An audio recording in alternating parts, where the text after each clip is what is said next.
ಸ್ನೇಹಿತರೆ ನಮಸ್ಕಾರ. ಒಂದು ಹೆಣ್ಮಗು ಕಳೆದು ಹೋಗಿ ಕಾಣೆಯಾಗಿ 1 ವರ್ಷದ ಮೇಲೆ ಆಗಿದೆ. ಆದರೂ ಕೂಡ ಆ ಹೆಣ್ಣು ಮಗಳ ತಾಯಿ ಕಂಪ್ಲೇಂಟ್ ಕೊಡೋಕ್ಕೆ ಹೋದ್ರೂ ಇದುವರೆಗೂ ಯಾವುದೇ ನ್ಯಾಯ ಸಿಕ್ಕಿಲ್ಲ. ಕಂಪ್ಲೇಂಟು ತಗೊತಾ ಇಲ್ಲ. ಗಂಗಮ್ಮನಗುಡಿ ಪೊಲೀಸ್ ಸ್ಟೇಷನ್ ಅವರು ಮತ್ತು ವಿದ್ಯಾರಣ್ಯಪುರ ಪೊಲೀಸ್ ಸ್ಟೇಷನ್ ಅವರು ಯಾವ ರೀತಿ ವರ್ತನೆ ಮಾಡ್ತಾಯಿದ್ದಾರೆ 1 ವರ್ಷದಿಂದ. ಆ ಹೆಣ್ಮಗಳು ನೋವು ಅಂತೂ ಯಾರಿಗೂ ಗೊತ್ತಾಗ್ತಾ ಇಲ್ಲ, ಯಾರಿಗೂ ಅರ್ಥ ಆಗ್ತಾಯಿಲ್ಲ. ಇಲ್ಲಿ ನಮ್ಮ ಕರ್ನಾಟಕದಲ್ಲಿ ಏನು ನಡೀತಿದೆ ಅನ್ನೋದು ಯಾರಿಗೂ ಗೊತ್ತಿಲ್ಲ. ಒಟ್ಟು ಯಾವಾಗ ಏನಾಗುತ್ತೋ ಗೊತ್ತಿಲ್ಲ. ಒಟ್ಟು ಕನ್ನಡಿಗರಿಗೆ ಬರೀ ಅನ್ಯಾಯ ಆಗ್ತಾಯಿದೆ. ಸುಮ್ಮನೆ ಕರ್ನಾಟಕದಲ್ಲಿ ಏನು ಇಷ್ಟೊಂದು ಸಂಘಟನೆಗಳಿದ್ದಾವೆ, ಇಷ್ಟೊಂದು ದೊಡ್ಡ ದೊಡ್ಡ ರಾಜಕೀಯ ನಾಯಕರಿದ್ದಾರೆ. ಅದು ಬೆಂಗಳೂರಲ್ಲಿ 28 ಜನ ಶಾಸಕರಿದ್ದಾರೆ, 4 ಜನ ಸಂಸದರಿದ್ದಾರೆ. ಇಷ್ಟೆಲ್ಲ ಇದ್ದರೂ ಕೂಡ ಇವತ್ತು ಕರ್ನಾಟಕದವರಿಗೆ ಕನ್ನಡಿಗರಿಗೆ ಅನ್ಯಾಯ ಆಗ್ತಾನೆ ಇದೆ. ಇದನ್ನು ಸರಿಪಡಿಸೋಂಥ ಯಾರು ನಾಯಕರೇ ಕಣ್ಣಿಗೆ ಕಾಣಿಸ್ತಾ ಇಲ್ಲ. ನೋಡಿ ಯಾವ ರೀತಿ ಇದೆ, ಯಾವ ರೀತಿ ಪಾಪ ಅಮ್ಮ ಗೋಳಿಕೆ ಅಂತ ಇದ್ದಾರೆ. ನೋಡಿ ವಿಡಿಯೋ ಬರ್ತಾ ಇದೆ. ದಯವಿಟ್ಟು ಯಾವಾಗ ನ್ಯಾಯ ಸಿಗುತ್ತೆ? ಇಲ್ಲಿ ಬಾಂಗ್ಲಾದವ್ರಿಗೆ ಅನುಕೂಲ ಆಗ್ತಾಯಿದೆ, ಕೇರಳದವ್ರಿಗೆ ಅನುಕೂಲ ಆಗ್ತಾಯಿದೆ, ಆಂಧ್ರದವ್ರಿಗೆ ಅನುಕೂಲ ಆಗ್ತಾಯಿದೆ, ತಮಿಳ್ನಾಡವ್ರಿಗೆ ಅನುಕೂಲ ಆಗ್ತಾಯಿದೆ. ಆದರೆ ಕನ್ನಡಿಗರವ್ರಿಗೆ ಯಾಕೆ ಇಷ್ಟೊಂದು ಬೇಡಬೇಕು, ಯಾಕೆ ಇಷ್ಟೊಂದು ಸಾಯಬೇಕು ನಾವು ಕನ್ನಡಿಗರು? ಮತ್ತು ನಮಗೆಲ್ಲರೂ ಹೊರಗಡೆ ಬೇರೆ ಜಾಗ ಇದೆಯಾ? ಇಲ್ಲ, ನಾವು ಕರ್ನಾಟಕದಲ್ಲೇ ಇರಬೇಕು. ಆದರೆ ಹೊರಗಡೆ ಅವ್ರಿಗೆ ತುಂಬ ಅನುಕೂಲ ಇದೆ. ನೋಡಿ ಯಾವ ರೀತಿ ಪಾಪ ಆ ಹೆಣ್ಮಗಳು 1 ವರ್ಷದಿಂದ ಒದ್ದಾಡ್ತಾ ಇದ್ದಾರೆ. ಆದರೆ ಆ ಮಗುಗಿಂದ ನ್ಯಾಯ ಕೊಡ್ಸೋಕ್ಕಾಗಿಲ್ಲ. ಆ ಮಗು ಎಲ್ಲೈತೆ ಅನ್ನೋದು ಗೊತ್ತಿಲ್ಲ. 1 ವರ್ಷದಿಂದ ಕಂಪ್ಲೇಂಟು ತೊಗೊತಾ ಇಲ್ಲ. ಪೊಲೀಸರು ಅದ್ರ ಬಗ್ಗೆ ತಲೆನೇ ಕಟ್ಸ್ಕೊತಾ ಇಲ್ಲ. ಒಟ್ಟಿನಲ್ಲಿ ಏನಪ್ಪ ಅಂದರೆ ಕನ್ನಡಿಗರು ಇದೇ ರೀತಿ ಸಾಯ್ತಾನೆ ಇರಬೇಕು, ಹೊಡೆದಾಡ್ಕೊಂಡು ನೋಡ್ಕೊಳ್ಳಿ.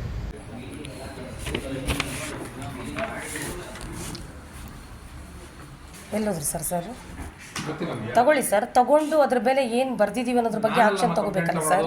ಅವ್ರು ಏಕ ಹಿಂಗೆ ಅಂದ್ಬಿಟ್ರೆ ಹೆಂಗ್ ಸರ್? ಅವರು ಇಲ್ಲಿ ಕೇಳಿಸ್ಕೊಳಮ್ಮ, ಕಂಪ್ಲೇಂಟ್ ತಗೊಳಕ್ಕೆ ಅಂತ ಹೇಳಿ ಎ ಕುಂತಿರ್ತಾರೆ, SHO ಅವರಿದ್ದಾರೆ. ಅದು ಸಂಬಂಧಪಟ್ಟಂತೆ ಒಂದು ವಾರ ಸಬ್ ಇನ್ಸ್ಪೆಕ್ಟರ್ ಮೀಟ್ ಮಾಡೋದು. ನನ್ನ ಹತ್ರ ಬಂದು ತಗೊಳ್ಳಿ ಸರ್ ಅಂತ ನಾನೆಲ್ಲಿ ತಗೊಳ್ಳಿ? ಅಲ್ಲ, ಇವ್ರ ಹತ್ರ ಹೋಗಿ ಮಾತಾಡಿ. ಹೊರಗಡೆ ಹೋದ್ರೆ ನೋಡಮ್ಮ, ಎಲ್ಲಿದ್ದಾರೆ ಚೇಂಬರ್ ಮೇಲೆ ಇರ್ತಾರೆ ನೋಡು, ಅವ್ರ ಚೇಂಬರ್ ಅಲ್ಲಿ. ನೀವು ತುಂಬಾ ಬುದ್ಧಿವಂತರ ತರ ಆಕ್ಟ್ ಮಾಡೋದು. ಬುದ್ಧಿವಂತರ ತರ ಅಲ್ಲ ಸರ್. ನಿಮ್ಮ ಮಗಳು ಕಳ್ದೋಗಿದ್ರೆ ನೀವೇನ್ ಮಾಡ್ತಿದ್ರಿ? ನಿಮ್ಮ ಮಗಳು ಇಲ್ಲ ಪೊಲೀಸ್ ಆಫೀಸರ್ ಮಗಳು ಹೋಗಿದ್ರೆ ಏನ್ ಮಾಡ್ತಿದ್ರಿ ಸರ್? ಹೇಳಿ ಸರ್, ಹೇಳಿ ಸರ್. ಮಾತಾಡು. ನಿಮ್ ಸಮಸ್ಯೆ ನಾವು ಕೇಳಲ್ಲ ಅಂತ ಎಲ್ಲೂ ಹೇಳಿಲ್ಲ. ಆಲ್ರೆಡಿ ಕಂಪ್ಲೇಂಟ್ ತಗೊಂಡಿದೀವಿ, ಕೊಟ್ಟಿದೀವಿ, ಎಲ್ಲ ಆಗಿದೆ. ಈಗ ಇನ್ಸ್ಪೆಕ್ಟರ್ ಮಾತಾಡಿದಾರೆ, ಅಲ್ಲಿ ಕಂಪ್ಲೇಂಟ್ ಕೊಡಿ. ಅಲ್ಲಿ ಬಸವರಾಜ್ ಅಂತ ASI ಇರ್ತಾರೆ, ಅಲ್ಲಿ ಕಂಪ್ಲೇಂಟ್ ಕೊಡಿ. ನಾವು ಬುದ್ಧಿವಂತರಾಗಿದ್ರೆ ಇಲ್ಲಿಗೇನು ಬರ್ಬೇಕಿತ್ತು ಸರ್? ಅಲ್ಲಲ್ಲ, ಪರವಾಗಿಲ್ಲ. ಈಗ ನಿಮ್ಮ ಮಗಳೇ ಇಲ್ಲ ಯಾರು ಪೊಲೀಸ್ ಆಫೀಸರ್ ಮಗಳ ಮಿಸ್ ಆಗಿದ್ರೆ ಏನ್ ಮಾಡ್ತಿದ್ರಿ ನೀವು ಸರ್? ಹೀಗೆ ಬಿಹೇವ್ ಮಾಡ್ತಿದ್ರ? ಹೌದು, ಎಲ್ರು ಮನುಷ್ಯರೇ. ಅವ್ರೇನು ಆತರ ಬಿಹೇವ್ ಮಾಡ್ತೀವಿ, ಹೆಂಗ್ ಕೊಡೋದು ನಾವು? ಮುಖ ನೋಡಿ ಮಣೆ ಹಾಕ್ತಾರಲ್ಲ ಸರ್ ಸ್ಟೇಷನ್ಗೆ ಬಂದ್ರೆ. ಮೊಬೈಲ್ ಅಲ್ಲಿ ನಾವೇನು ಮಾಡ್ತಿಲ್ಲ. ಅದಕ್ಕೆ ಅಷ್ಟು ವಿನಯವಾಗಿ ಮಾತಾಡ್ತಿದ್ದೀರಾ? ಅಷ್ಟು ವಿನಯವಾಗಿ ಮಾತಾಡ್ತಿದ್ದೀರಾ? ಕೆಲಸ ಮಾಡಿ ತೋರಿಸಿ ಸರ್. ಕಾಕಿ ಬಟ್ಟೆ ಹಾಕೋದು ದೊಡ್ಡದಲ್ಲ. ಅಲ್ಲೆಲ್ಲ ಬರ್ತೀರಾ, ವೈರಲ್ ಆಗ್ತೀರಾ, ನೋಡ್ಕೊಳ್ಳಿ ನಿಮ್ ಇರಿಟೇಷನ್. ಅಲ್ಲ ಸರ್, ನನ್ನ ಮಗಳು 17 ವರ್ಷದ ಮಗಳು, ಆ ನೋವು ಎತ್ತಿದಿಂದ ನನಗೆ ಗೊತ್ತಾಗುತ್ತೆ. ನಿಮ್ಮ ಮಗಳೇ ಆಗಿದ್ದಿದ್ರೆ ಗೊತ್ತಾಗಿರೋದು. ಏನು ಇಷ್ಟೊಂದು ಮೋಸನಾ ಈ ಸ್ಟೇಷನಲ್ಲಿ? ಇಷ್ಟೊಂದು ಮೋಸನಾ ಸರ್?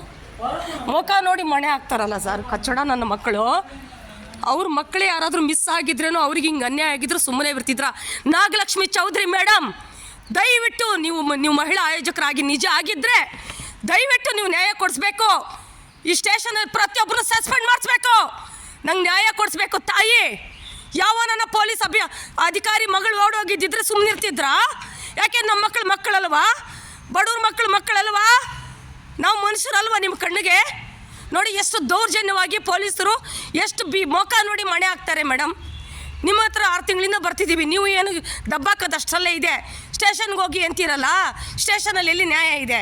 ಮುಖ ನೋಡಿ ಆಕ್ಷನ್ ತಗೋತಾರೆ. ಇದಕ್ಕೇನ ಸ್ಟೇಷನ್ಗಳು? ಶಿವಸ್ವಾಮಿ ಪೊಲೀಸ್ನವ್ರು ಎಷ್ಟು ರೂಢಾಗಿ ಬಿಹೇವ್ ಮಾಡಿದ್ರು. ಮತ್ತು ಇನ್ನೊಬ್ರ ಹೆಸರು ನನಗೆ ಗೊತ್ತಿಲ್ಲ. ಇನ್ನೇನಕ್ಕೆ ಮೇಡಮ್ ನಾವು ಸ್ಟೇಷನ್ಗೆ ಬರಬೇಕು? ಏನು ಮಾಡ್ಬೇಕು ನಾವು ಹೇಳಿ? ಮಗಳು ಹೋದ್ಲು ಅಂತ ಬಿಟ್ಬಿಡ್ಬೇಕಾ? ಅತ್ತೆ ಮನವ್ರು ನರಕ ತೋರಿಸಿದ್ರು, ಅನುಭವಿಸ್ಕೊಂಡು ಸತ್ತೋಗ್ಬೇಕಾ ನಾವು? ಇನ್ನೇನಕ್ಕೆ ನೀವು ಇದೀರಾ? ನಮ್ಗೆ ಅರ್ಥ ಆಗ್ತಿಲ್ಲ. ಸುಜಿತ್ ಅವರೇ, ಮಹಿಳಾ ಆಯೋಗದ ಅಧ್ಯಕ್ಷರ PA ಅವರೇ, ಸುಜಿತ್ ಅವರೇ, ಇವಾಗಲಾದ್ರೂ ಕಣ್ಣು ತೆಗೀರಿ. ಹೆಣ್ಣು ಮಕ್ಳಿಗೆ ನ್ಯಾಯ ಕೊಡಿ. ಇಂಥ ಸ್ಟೇಷನ್ಗಳನ್ನ ಬೂಟಲ್ಲಿ ಹೊಡೀರಿ.